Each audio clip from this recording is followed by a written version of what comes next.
Tēnā koutou, tēnā koutou, tēnā koutou katoa. No mai haere mai Caroline, ko Louise Humpage, taku ingoa. Welcome, I am Louise Humpage, the Discipline Convener of Gender Studies, which is a inter-faculty kind of disciplinary program within the University of Auckland, covering a range of issues relating to gender, sexuality, queer and trans theory, masculinity, and many other related topics. Now, it's my great privilege to have co-organised this series with Liz Hosking and Anne-Marie Parsons from Campus Life, and we're very grateful to the Deputy Vice-Chancellor Academic for funding the series. And what we have is one lecture per week for 6 weeks. Those of you may be aware we've already had 2 lectures, the first 2 here with raw recordings available. Today we have the lovely Caroline Blyth, and then we've got 2 more webinars coming, and then hopefully finally a last face-to-face lecture with Kira Kremen on the 23rd of September. Now, while we have a great range of lectures, we do want to acknowledge that gender intersects with other identities, and communities experience gender and sexuality differently across kind of different communities and different areas of life. So we can barely touch the surface with how gender and sexuality is experienced in these 6 lectures.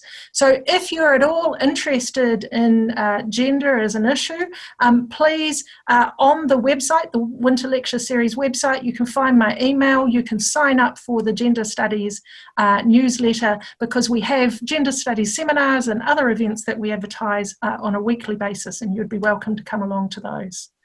Without further ado, I would like to introduce you to our 3rd speaker, so Dr. Caroline Blyth, who's a Senior Lecturer in Religious Studies at the University of Auckland.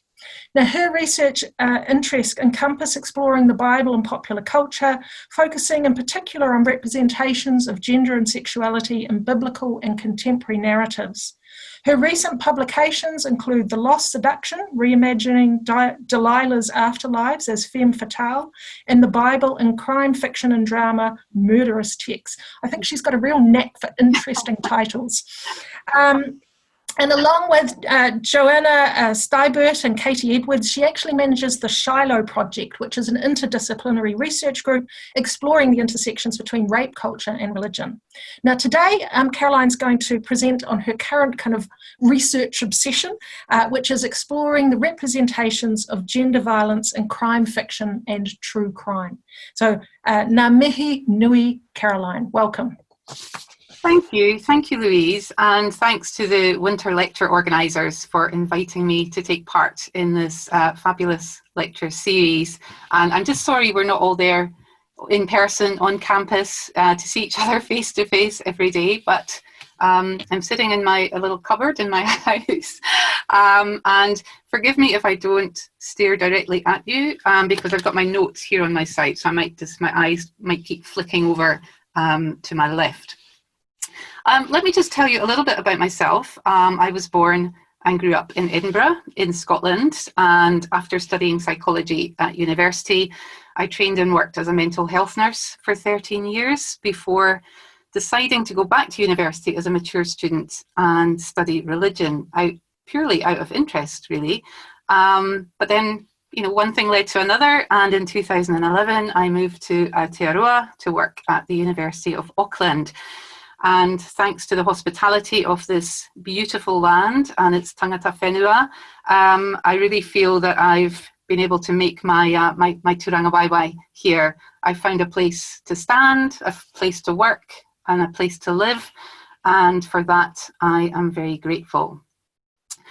Now, as Louise mentioned, one of my main research interests is the way that gender-based violence is depicted in religious texts and teachings. And as part of that research, I'm often comparing religious depictions of gender violence with its representation in wider popular culture, in the mainstream media, on social media, and particularly my, I think as you said, Louise, my kind of obsession is looking at gender violence in crime fiction, crime drama, and true crime narratives.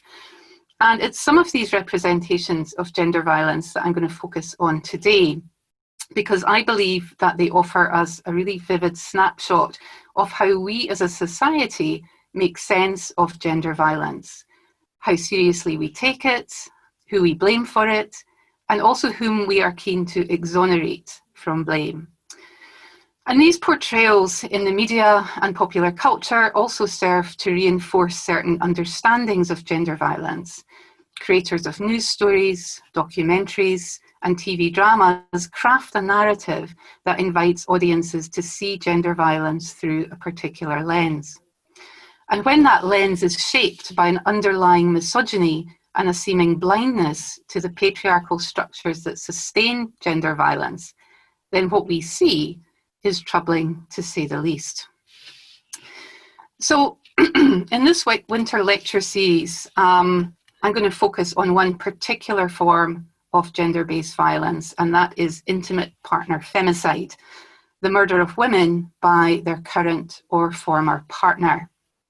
And so just as a sort of heads up, and I'm sure you can tell this from the introduction and also the title of this talk, I will be talking about cases, real life cases of intimate partner femicide, and some of them, all of them, are horrific. And I won't be dwelling on the violence that's perpetrated in these cases in any great depth, but I will be mentioning it. So that's just a little heads up for everyone listening.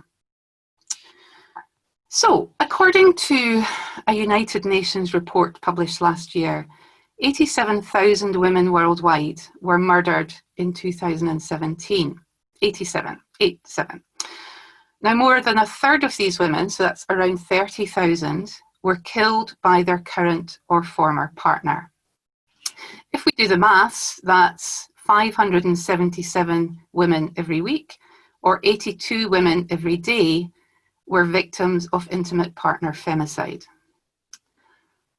In Aotearoa, New Zealand, 12 women were killed by their partner or ex-partner during 2019, and that was actually a rise of 3 from the previous year, so there was 9 women killed the previous year.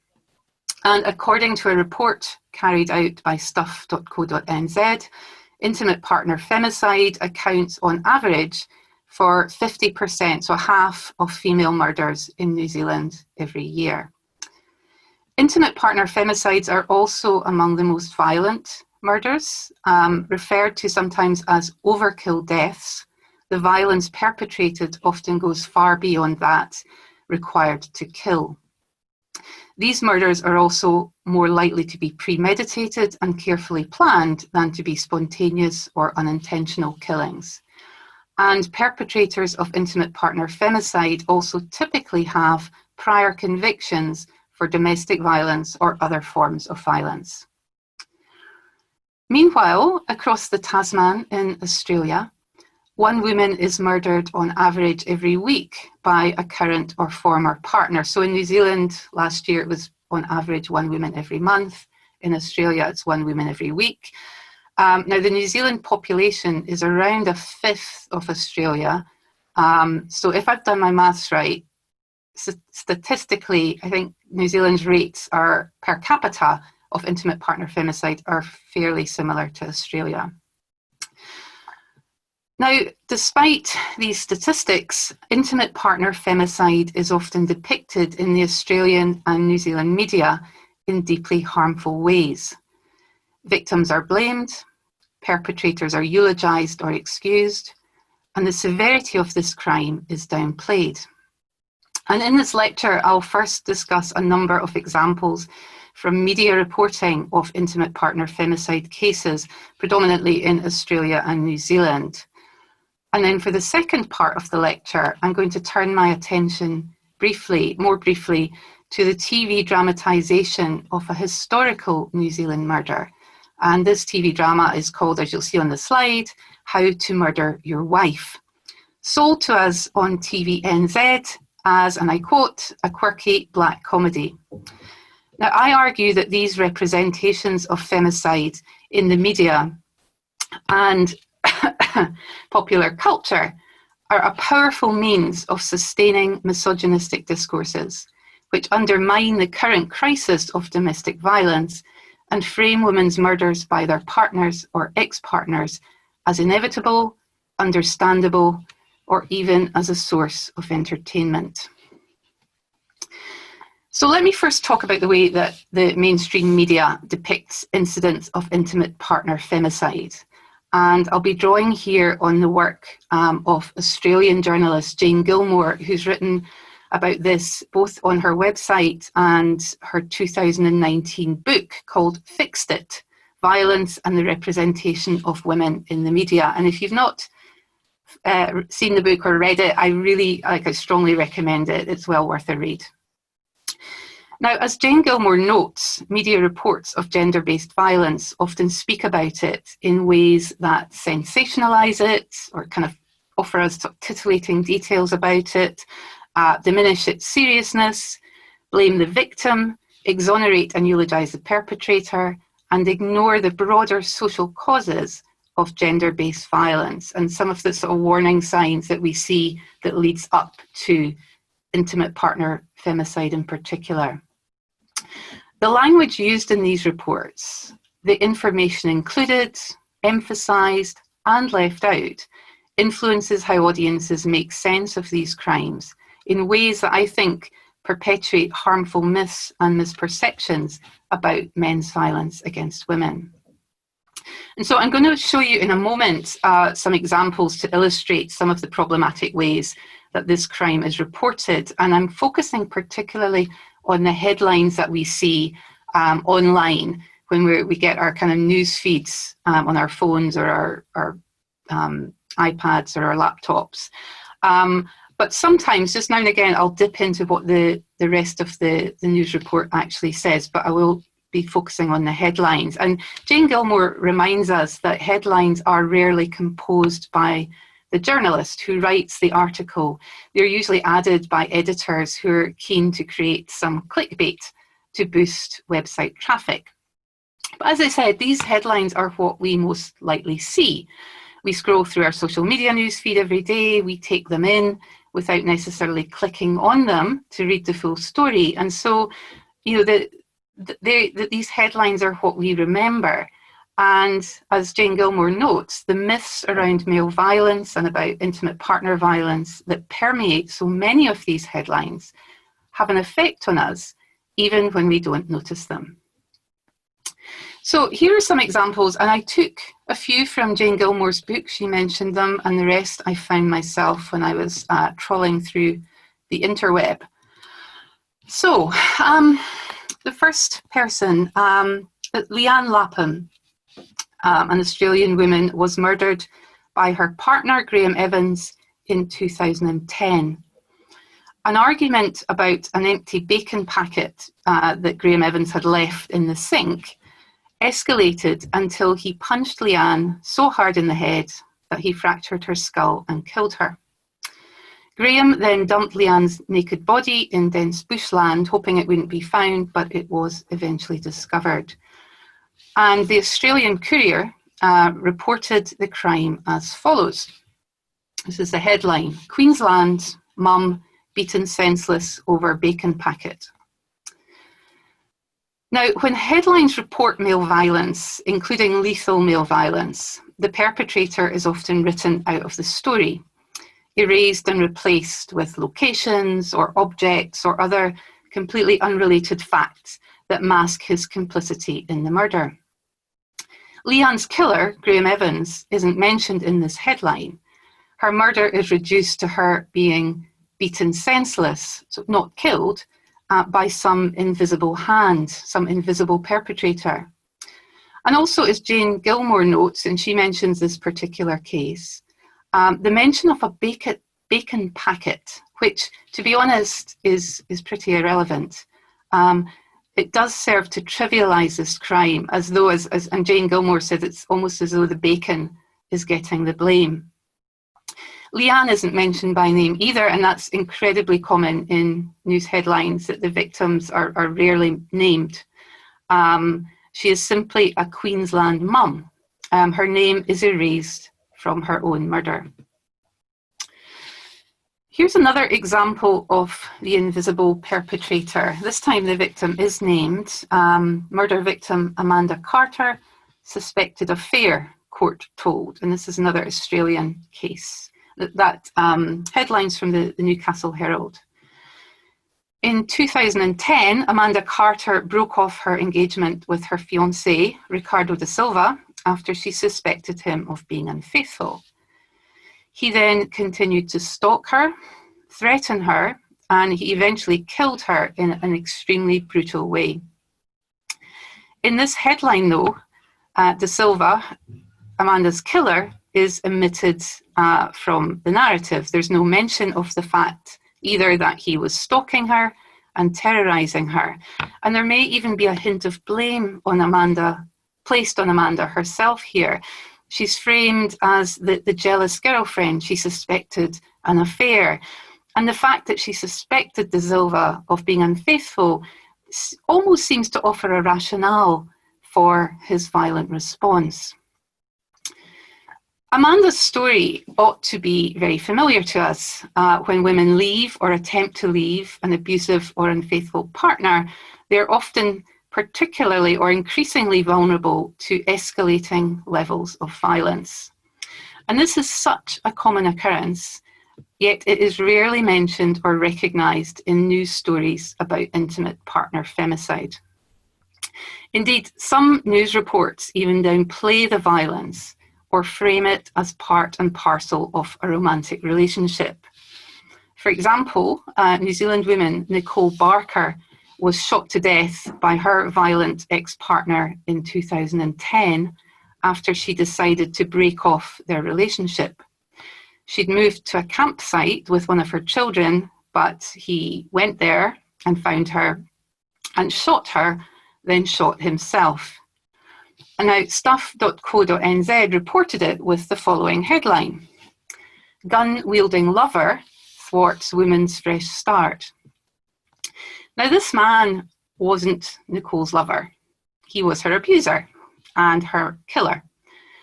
This headline seems to normalise the idea that a woman's lover would wield a gun in the first place, as though it was a kind of natural part of a romantic relationship.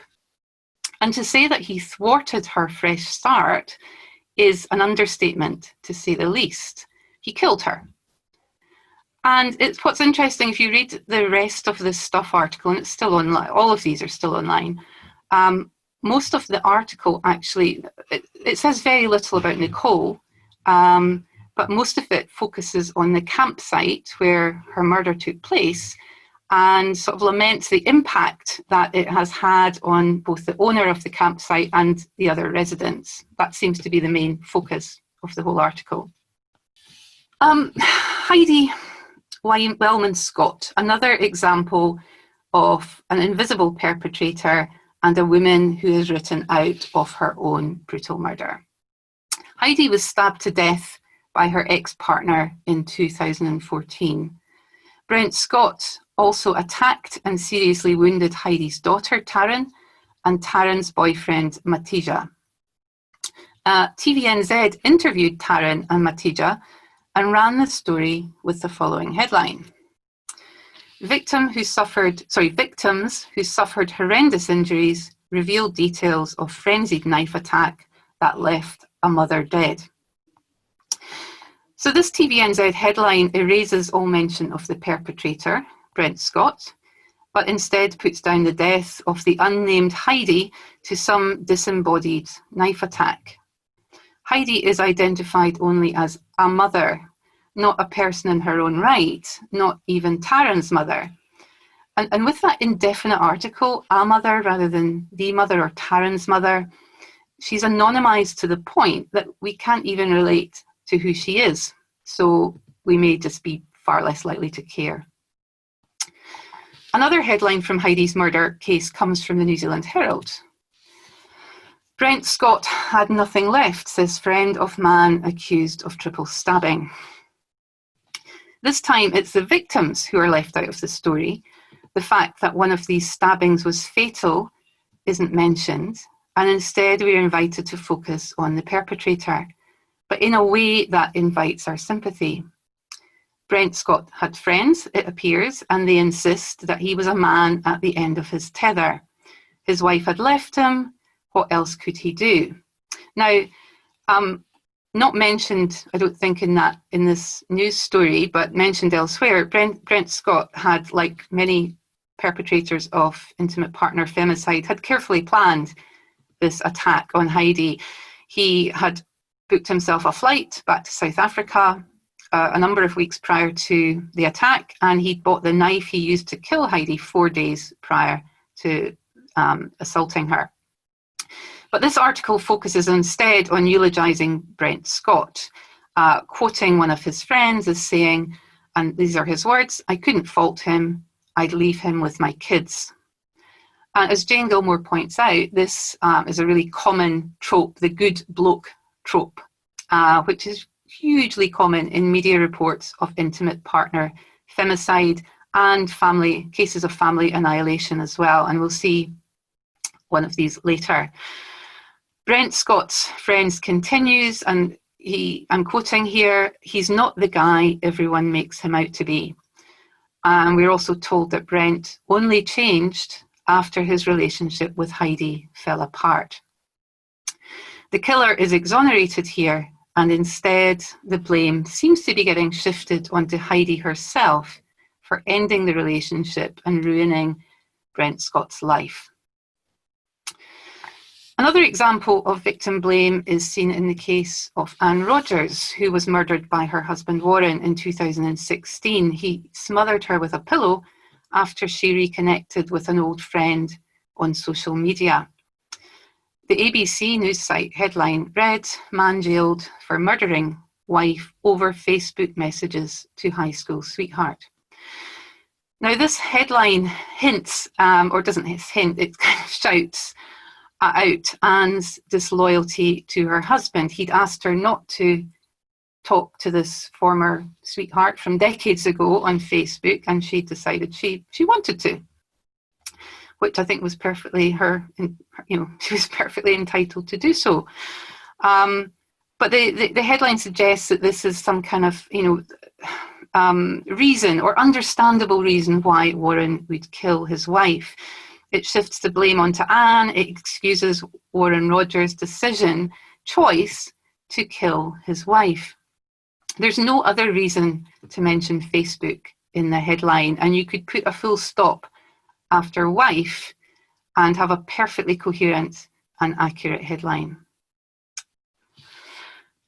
The next slide is actually a case from the UK, but I found the headline in a New Zealand Herald story, which is why I included it, because I think it captures all the problematic things we see in media reports of intimate partner femicide so far and more. It encapsulates them all in one headline. Wife killed after lesbian affair and taunting husband over small penis, court heard. So we have an invisible perpetrator, David Clark, who murdered his wife Melanie, but he's not mentioned here. Melanie is killed, but by whom? We also have victim blame, the lesbian affair, the cruel taunts about her husband's questionable masculinity. This is a malignant example of what's known as hedging language that Jane Gilmore talks about, which is regularly used in news reports to implicate the victim of whatever gender in their own murder or assault, or to cast them in a morally questionable light. And we see this in other cases too, where murder victims, particularly in this case women who might be described as party girls or sex workers or unfaithful wives, or someone with maybe a kind of drinking problem or a substance abuse issue. Now, this headline is salacious clickbait at its worst, and the ensuing article isn't much better, including the statement, and this is from the Herald, "The troubled marriage came to an end on New Year's Eve when Melanie was pronounced dead." No, the troubled marriage came to an end on New Year's Eve when Melanie was murdered by David Clark. More invisible perpetrator language is seen in the headlines reporting the murder of New Zealand woman Crystal Lee Selwyn, who was brutally killed by her ex-partner Ruben Paulpini just last year. And these are a selection of headlines. There were many others, and they were very, very similar to this, describing Crystal as sort of beautiful, kind-hearted and strong, always pointing out that she was a mother of 8, but then she dies after assault, she's beaten to death with a paving slab, she's brutally bashed in her home in front of her children. Now, again, we have invisible perpetrator headlines here. There's no mention at all of the man who actually did the assaulting, the beating, or the bashing. And I find it really interesting that Crystal is described time and again as a mother of 8.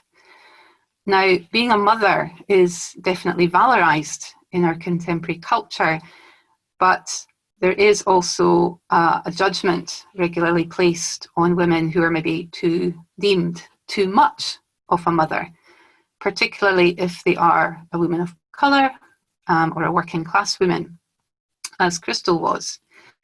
And so I see that constant mention of her being a mother of 8. I think it could be interpreted as another form of hedging language, kind of casting a certain classist shadow of judgment over Crystal and inviting our disapproval of her lifestyle, perhaps, rather than our sympathy for her murder.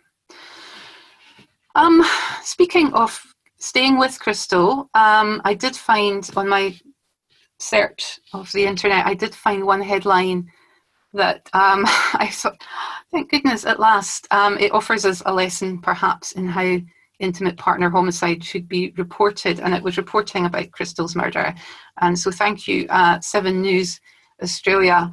Man beat ex-girlfriend to death with paving slab in front of children in New Zealand. I mean, it's a horrendous headline, but it tells us what happened with, it shows us the perpetrator. It has none of that kind of hedging language around Crystal. It just shows us the horror of what happened. I have one more example to share, and probably the most recent example of both intimate partner femicide and a family annihilation. In February of this year, Rowan Baxter murdered his ex-partner Hannah Clark and their 3 young children, Aaliyah, Liana and Trey, dousing them in petrol when they were sitting in the family car, then setting fire to them. Baxter tried to prevent bystanders from going to their aid, then stabbed himself to death. There were a number of eyewitnesses to this horrific crime, and some of them managed to drag a still alive but fatally burned Hannah from the car, who told them, he poured petrol on me. And Hannah died later in hospital after managing to give the police a statement about what happened. Rowan had abused and controlled Hannah throughout their 11-year relationship. And when she did leave him, he continued to stalk her, terrorise her, attempt to control her, and threaten her. And he also manipulated the children, keeping in touch with them, kind of trying to turn them against their mother and persuade them to leave their mum and come and live with him. Hannah had taken out a restraining order against him, but that did not prevent him from killing her and her children. Now, this was, as all the crimes I've mentioned today, it was an absolutely horrific crime. Yet many of the early reports in the media drew on some of the same things that we've seen in previous slides, including the good bloke trope, to eulogise Baxter as a doting father, a former rugby player, and tragic man driven to the edge by the breakup of his family. So here are just some examples of headlines that I've come across. And these are from both New Zealand media and the British media, and I think there was one Australian as well, an Australian headline. And you'll see all of these mention the fact that Rowan Baxter used to play NRL.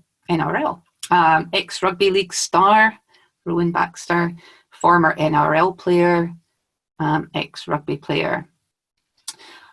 It's also interesting that in these early headlines, he's not named as the perpetrator of this act of family annihilation. He dies along with them. He dies with his wife and 3 children, and there's no perpetrator mentioned. In fact, the event is framed as a tragedy, as perhaps we might think it was an accident, a car accident, or something that happened, something horrific and tragic that a family died in. So Baxter is identified here. Not only is he eulogized as an NRL player or former NRL player, he's identified as a victim rather than the perpetrator.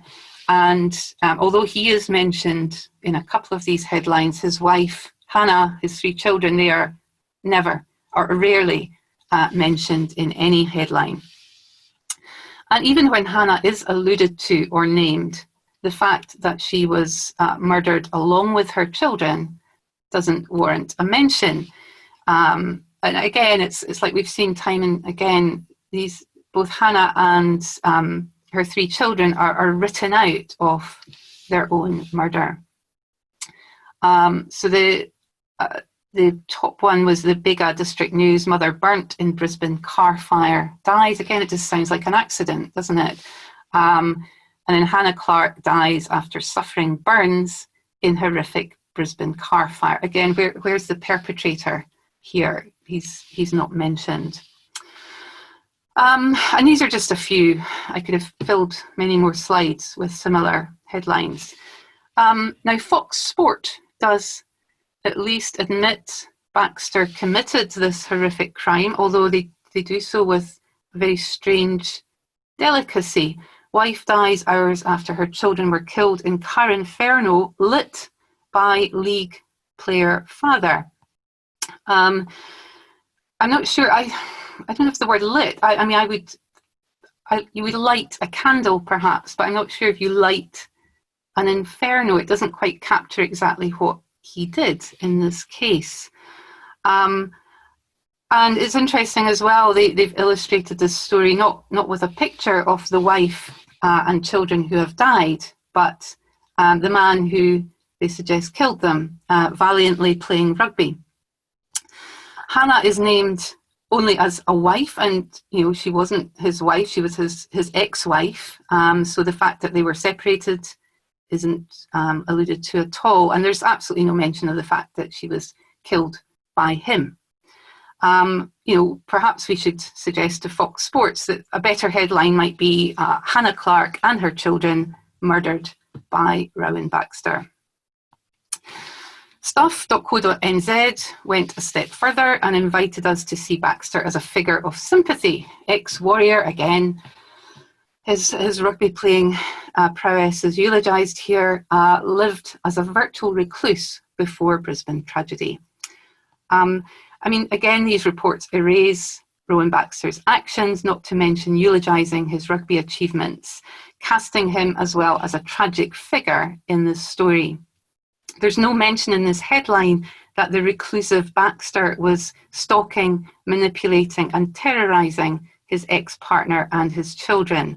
Instead, we're invited to sympathise with him, or at least to understand his actions as being driven by grief that his marriage had come to an end, not the fact that he made a conscious choice and decision to murder his entire family.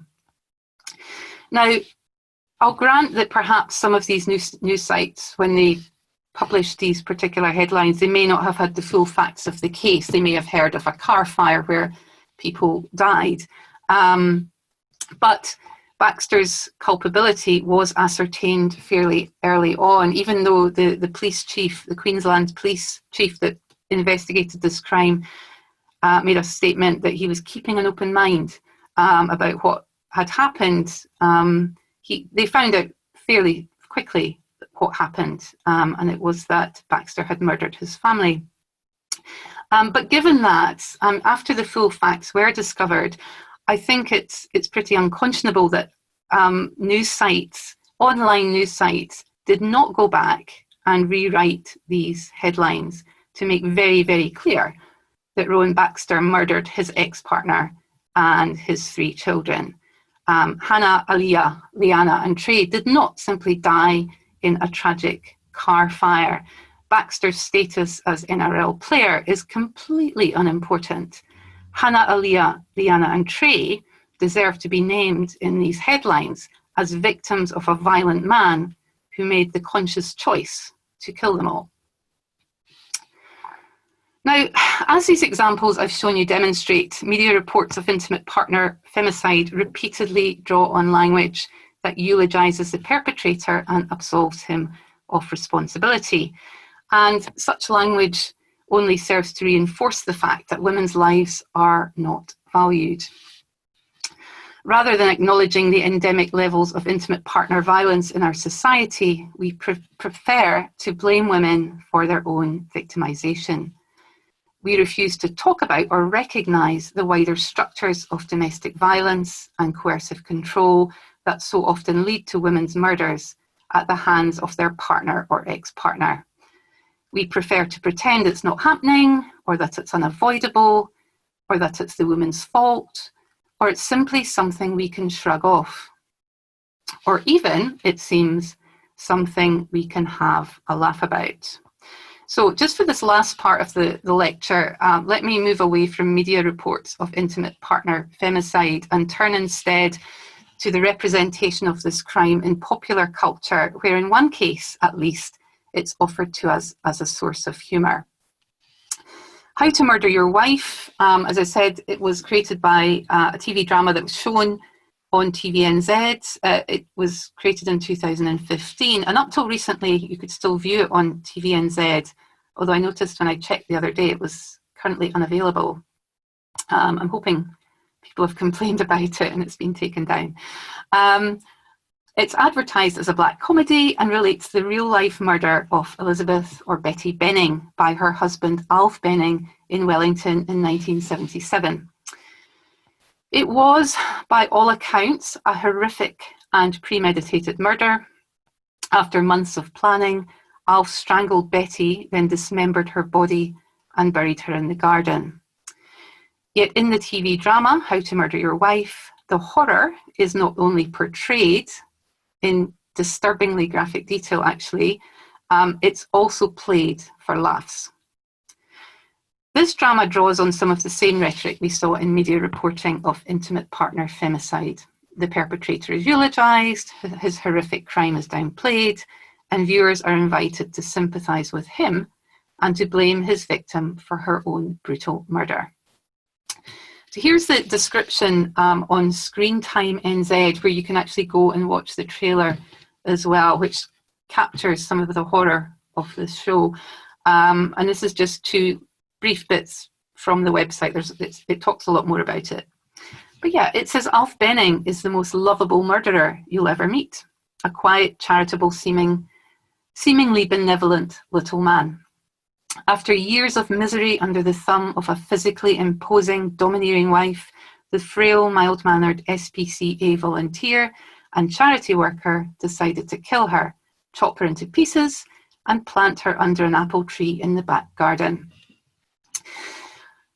These opening paragraphs that describe this TV drama do what I've spoken about already in this lecture. They eulogise the murderer as lovable, charitable, benevolent, mild-mannered. He works for charity. He loves animals. Like, what isn't there to love? Betty Benning isn't even mentioned by name in the first couple of paragraphs of this description. Instead, she's cast as threatening and domineering, thus framing her murder as sort of reasonable and deserved, something we might even celebrate. This downplays the horrific violence, the real horrific violence of Benning's actions, which are further undermined by the phrase that he planted his wife's dismembered body under an apple tree.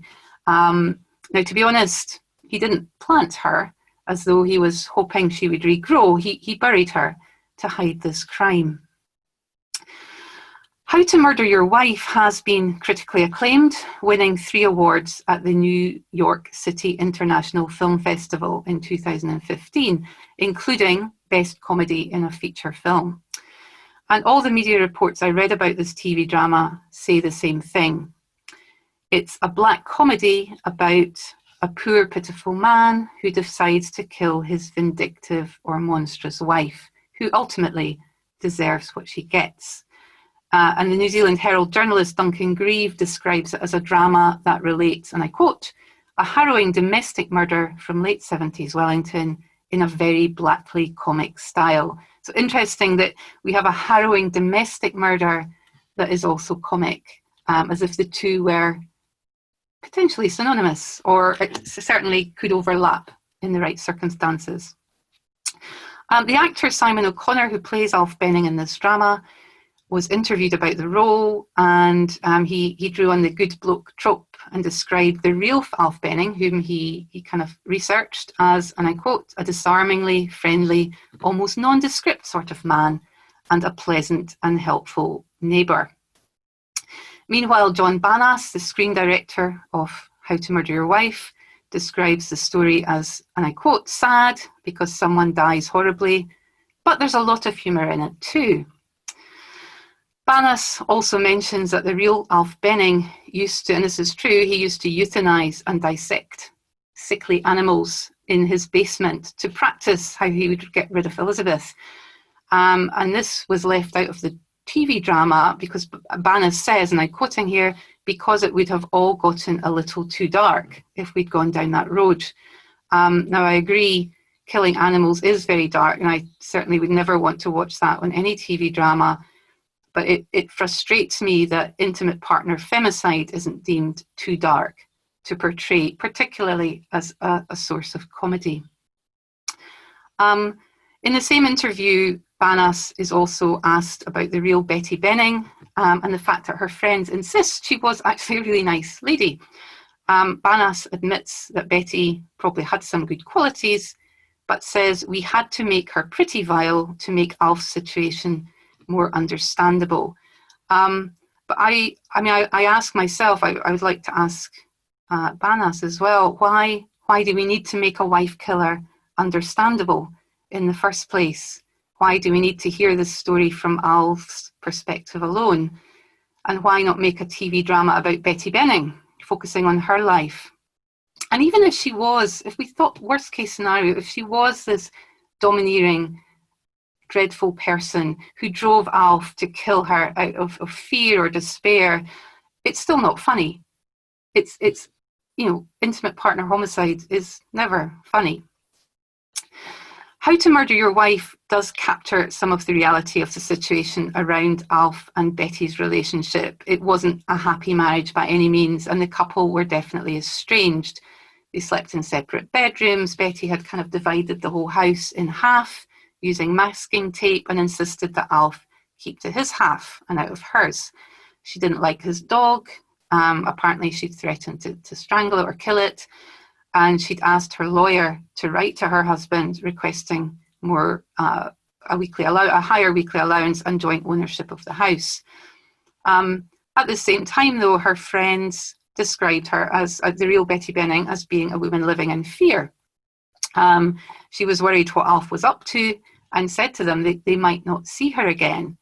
She told them he'd been building a kind of gas chamber under their house, which he had been, and she was frightened he might put her into it. And it's true, he did build a gas chamber for the purpose of murdering Betty, but he ended up not using it because he worried it wouldn't kill her quickly enough.